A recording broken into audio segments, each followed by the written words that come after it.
You are now tuned into Reppin Sessions Podcast. Exclusive interviews with White Oak Roughneck legends. Follow on Instagram and Facebook. Reppin the Roughnecks. Reppin Sessions Podcast, Episode 8. This one's going to be a continuous from Part 7. We're going to call this Episode 8, Part 2 of honoring Roy Bruce. I'm not going to actually sit down and do a pod with anyone. I'm actually just going to bring some clips from Cotton Miles' podcast and Jerry Davis's podcast, Mr. Undefeated. Other things that were talked about when mentioning Roy. Enjoy Episode 8, Part 2, honoring Roy Bruce. And I have a question too, and I know it might be a little touchy because the gentleman that had passed away a couple years afterwards, the name Roy Bruce. Roy Bruce. They said he was an absolute stud of an athlete, of a football player. He was a 5A player playing in Class A. Actually, Roy was an unusual person in many ways.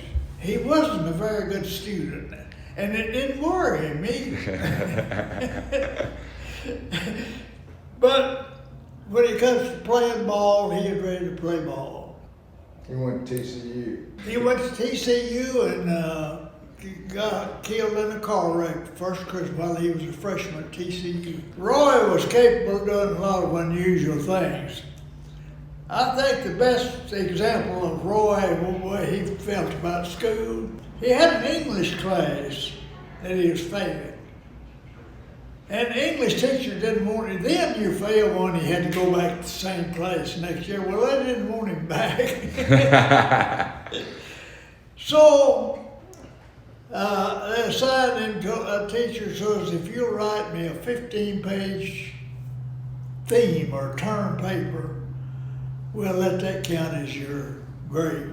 So he went and sat down and says, when I was a kid, we had a cat at our house. And that cat got lost, so I got out on the back porch and called, kitty, kitty, kitty, kitty, kitty. It's supposed to write 1,500 words. 1,500 words. And he wrote, you could count them down to this 1,400 kitty, kitty. So he cared about ball, he didn't care about school. Oh, well, she passed him. He got a passing grade move. Well, he is a roughhouse basketball player, fouled out of most games. But he played basketball and was a baseball player and ran on both relay teams that won a state championship his senior year. You grew up with Roy. Y'all known each other for how long? Started the first grade. Did y'all know he was going to be special when you were playing with him? Did you know at the time that what? Not that early, but I'll tell you what, we knew by the time we were in 8th grade, because Roy was so tough. I just hated to have tackling drills with him. I mean, and I was in the backfield, my size equal to Roy's size. We both weighed about the same. Mm-hmm. And Cotton would pair us up in a tackling drill, and Roy just buried me. I mean, that just, it buried me. That's all there was to it. So he was a monster in 8th grade too. Oh yeah, 8th, 9th, 10th. When you look in the annuals, you'll see a game that then we played in Commerce, and Roy was a starting fullback as a sophomore. And that Commerce game was real close, and Roy, basically, his efforts won the ball game for us. How was he, like, personality-wise? Was he quiet? No. Had fun. Yeah? Big fun. he was mischievous. Roy, I was a little old kid, but and I've looked back some of this stuff too, and this is 1957. Yeah, 57. Mm-hmm. I mean, he was 6'1", 210, and ran a 9, 800. I mean, he was a I mean, that's a big man today. That's the best story about Roy Bruce. This is one that always comes to my mind first. We were playing and we were undefeated. And it was getting late in October. The season was about over, and we played Mineola, who was undefeated. So naturally, the big game in East Texas that week was White Oak, Mineola. We played in Mineola. So that afternoon, when at 2:30 started the last period, I got the team together. Says, now you can go home and eat, but eat light. Be careful what you eat. What you eat is going to make a lot of difference. And rest a while if you can. We'll be back up here at 5 o'clock. And we'll go to Mineola. So we went to Mineola. And it was a game just like they thought. We scored, they scored. Rocked along there into the fourth quarter, we was ahead by 1 point. And right at the end of the game, it was hot, it was a hot day. Right at the end of the game, they got the ball and got on a drive and got inside our 10. Now we're getting down to the last minute of the game. Mm-hmm. With that kind of lead. Well, they ran the ball, Bruce made a tackle. They ran it again, Bruce made the tackle. Long story short, they ran 4 plays and got to the 1 yard line. Bruce made 4 tackles and we stopped them in the last minute. Wow. Now, if we can hold the ball to the end of the game, that's it. So, I sent a substitute in and I says, okay, give it the ball to Bruce up the middle. We're just going to run what we call 71A. And so, we ran 71A, and what happened? Roy breaks loose for 30 yards. So he gets out near midfield. And by the time they got all huddled up and the officials got everybody straight, it was time for one play. We ran Bruce up the middle again. And all of a sudden there it looked like there must have been 18 of the players, at least on the pile-up. And you begin to see them shove and push and kick. And that big old pile of them was a kicking. Well, the fans thought it was a gang fight. So especially many old fans, down on the field they come. Oh no. I mean, it was hundreds of them. I got to the pile, and by then I ran out there to see if I could get things under control. I says, what happened? And says, Roy vomited on all of them. He said he had too much to eat earlier in the day then. Oh, too much to eat. He had gone home and I got to eat, and he ate a gallon of ice cream. And it lasted till the last play of the game. Well, we got through pushing, shoving. Might have been a lick or two past, but I got all the players. Had to go up to Mineola and to leave the field. They had hedges all around it, but they had an opening in there like a gate. Boy, we went through that gate and went to the dressing room. And as soon as I got all the players in the dressing room, we locked the door. Well, they showered and played around with. We'd won the game, and everybody was happy. And when we got through with that, it was after 10 o'clock. We got back to the door and opened it, and there must have been 200 Mineola people between us and our bus. I said, woo, we're not going out into that. So I went in the office and called the highway patrol. I says, this Coach Miles over here at the stadium, and we need a little help. What's the matter? And I said, well, there's a lot of people trying to avoid us getting back to our bus. He said, well, Coach, I'm sorry, but that's private property. We can't do anything about it. Oh, yeah, he didn't want to help, huh? Yeah. And we were about an hour and a half later before we could get back to our bus. We had 8 meals ordered there too, but we didn't stop to eat them. I don't blame you. I would have went straight home. We went home. Didn't you tell me that Phil McFarland threw a real good block on a touchdown run? He did. He and Ronnie Adams. Ronnie Adams was the guard and Phil was the tackle. And we ran what was called a crossbuck, and all I did was open up and just hand the ball to Roy, and then Freddie Sutton came across on a fake, and Phil threw a good block, Ronnie got a good block, and Roy ran over 2 people and went 70 yards for the touchdown. And that was, I mean, he just, once he got out in the open field, you gotta think about Roy.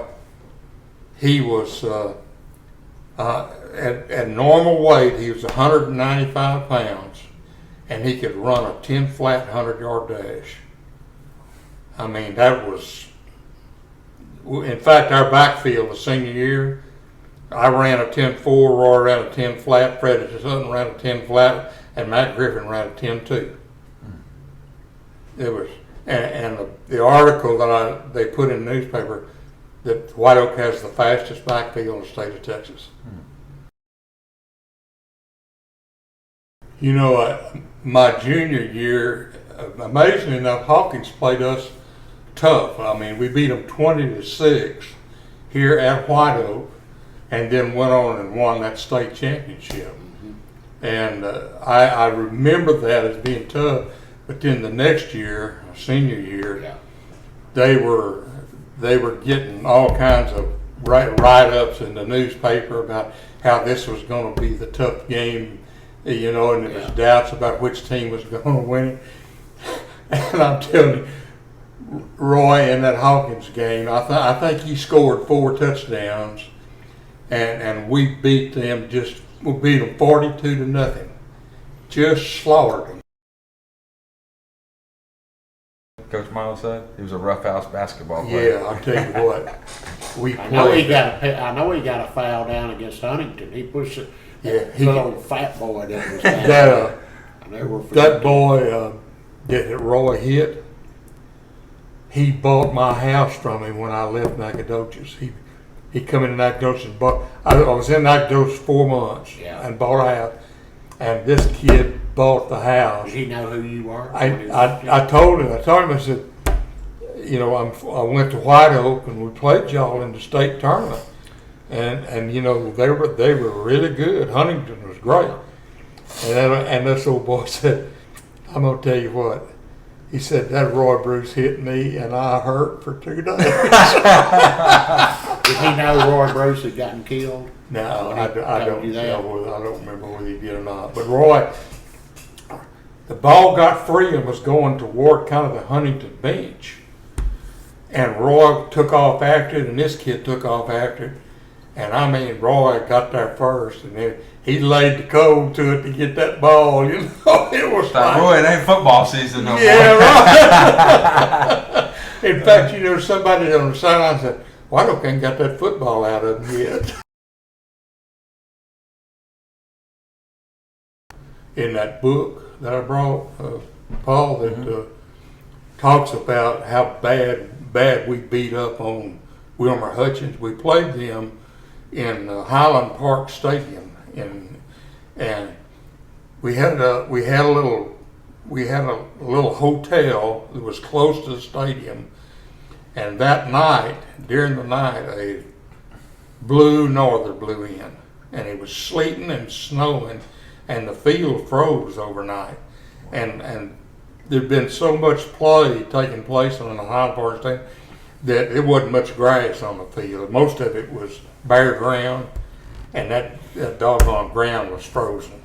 You know, and but that they had a guy named Wilson Parma, and I forget that he was a running back, and the other one was a quarterback.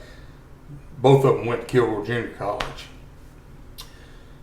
and I mean, we just beat them unmercifully. I mean, it was just, that's where Roy got 5 touchdowns. Bob got one. I think David Alexander caught one pass, and I had that long run.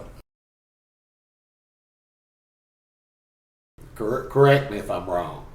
When we got kicked out, you as individuals were disqualified from being all district or all state or anything, because I know I've looked in the yearbook and none of y'all are all state. Here's the thing about it. That all district stuff is voting and all the coaches voting on. That's what it's all political. Okay, so You they have just to think decided that. why don't one go. Roy Bruce in the All East Texas team, a guy named Randy Ray from Leverett Chapel was named the All East Texas fullback. Yeah. And he couldn't have carried Roy Bruce's jockey strap. I mean, he just went. And another thing was that a guy named Duke Carlisle was a quarterback at Athens. We know who Duke Carlisle And is. I guarantee you, they named me as the All East Texas team, and Duke Carlisle should have been on there. I mean, that guy was. But as far as all state and all district, y'all were stripped pretty much. Yeah. All of you. Yeah.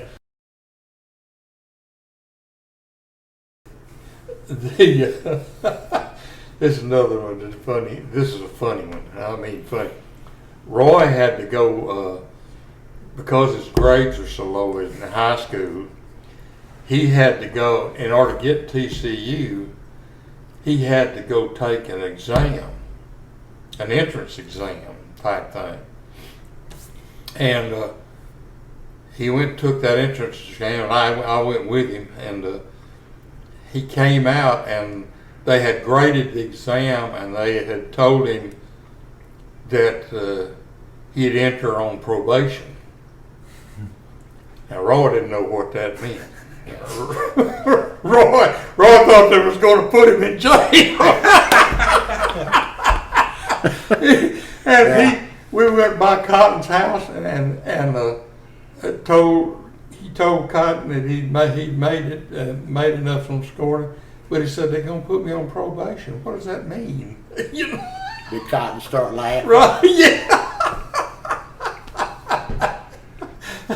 Yeah, Cotton mentioned that Roy was not the best of a student. Oh no.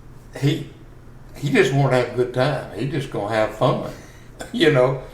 He had no 49 Chevrolet pickup truck, and the thing wouldn't start. I mean, he couldn't get some. So to get it started every day, up at, his house was up on a hill. Yeah. He'd throw it up in neutral, and we'd both start running along beside it, pushing it, getting the speed up, and then we'd jump up and he'd pull it in gear and let out on the clutch, and it'd start. You'd have to park it over here at the school. You know, to Probably go down that hill by the tennis court. That's right. That's exactly where we did it. Oh, Boy.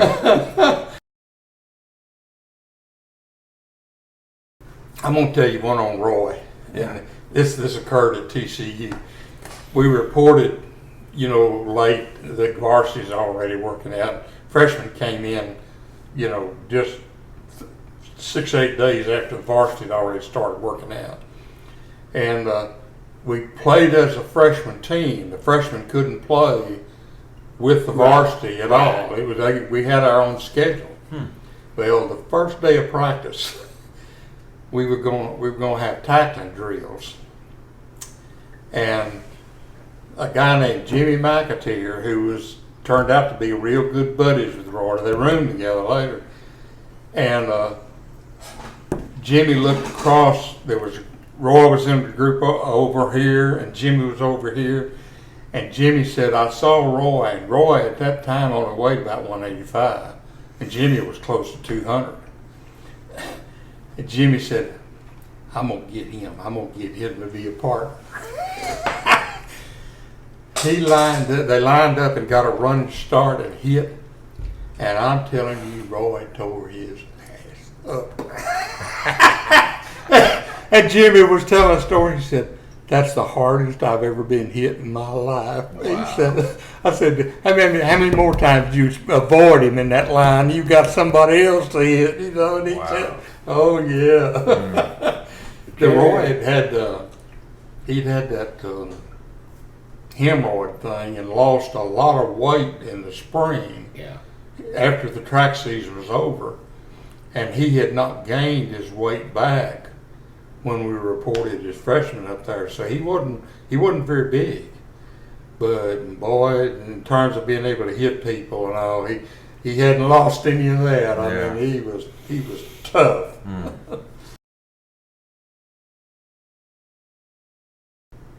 Where were you when you found out Roy Bruce had died in an automobile accident? My wife's father had a service station right there on Highway 80 in downtown Longview, and she and I pulled up into the driveway, and her daddy came walking to us and said, I just heard that Roy Bruce got killed last night. And we couldn't believe it, and he turned around and called Welch Funeral Home to verify, and the Welch Funeral Home verified that he was killed. You know, that happened on a Christmas Eve. He'd gone to a Christmas party, and was coming home, and it was just right down the hill. 150, 200 yards right down from where he lived. Where he hit that tree. Yeah. I'm going to say this, for several years, nobody wore number 22 in White Oak. Really? Even after I got out of high school, which I got out of high school in 1971, you can say 12, 13, I think even on through the 70s, I don't think anybody wore 22. And then all of a sudden, it pops up.